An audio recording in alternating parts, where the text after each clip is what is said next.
Welcome back. With us is licensed clinical social worker Laura Schwala. Hi. Thanks for being with us, Laura. Thank you. Thanks for having me. All right, so we know the whole theme here is stereotypes, and Aaron, I didn't mean to upset you. So I cried during the entire break. I'm not I surprised. just held my hand down on the serious buzzer. But we're back on track now. Yes, so, yes. so how do we deal with a situation where somebody is stereotyping us? You know, how do we rebound from something like that? I think the best way is just to let someone get to know you. I mean, you can't compete really against their preconceived notions of you, but you can certainly offer them a new frame of reference. Yeah. You just get baked and forget about it. That's another Get option. what? Get baked and forget Baked. about it. Like That's into another a option. pie? I'm sure you've had to do that quite often in your career. I'm sure you've done it more. You get what I mean. Yeah, when you're out bobsledding in the Olympics. I don't even know what that means. Hey, look, yeah. I usually just pay people to not stereotype me. I'll be like, hey, here's $40. Can you not think I'm lazy? Like something like that. That usually takes care of it. Aw, Yeah. that's so sad. Hey, That stop must be whining. like- that Don't must whine. be like, Yeah. what makes you feel bad all the time. But all right, how do we be aware that like I'm stereotyping somebody? We talked about in the beginning of the show, the women drivers, the dumb blondes, we automatically go there. How do we deal with that? We do it all the time. I think, we're biologically programmed to kind of assess one another. Mm-hmm. Will this person be a threat to me? Is this person a potential mate for me? Mm-hmm. I would say basically, just do it. Too much seriousness? Too much serious? Okay. No. How can I not be All right, serious? so I'm the let's talk a expert. little bit about stopping myself from stereotyping people that are close in my life.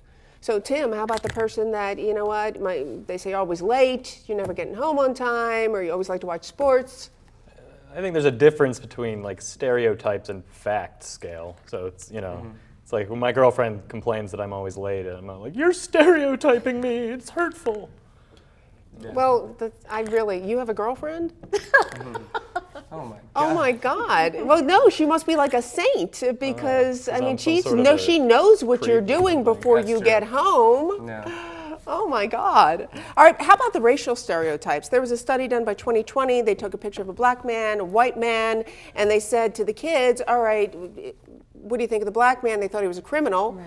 And they said with the white man, they thought it was a teacher. Let's see a picture of the white man. And this is Oklahoma City bomber Timothy McVeigh. So how do you deal with situations like that?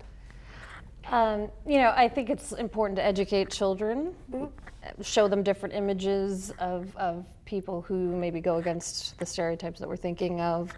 We see images all the time of unfortunately African American criminals. That happens, and that's what kids are kind of storing as their kind of foundation for how to look at people. Well, in fairness, what you didn't mention is that the kids polled were huge Timothy McVeigh fans. They were just big fans of his work, so that's probably why They went for him. Yeah. Tim? I think, maybe the kids had been watching The Wire too much. I don't know.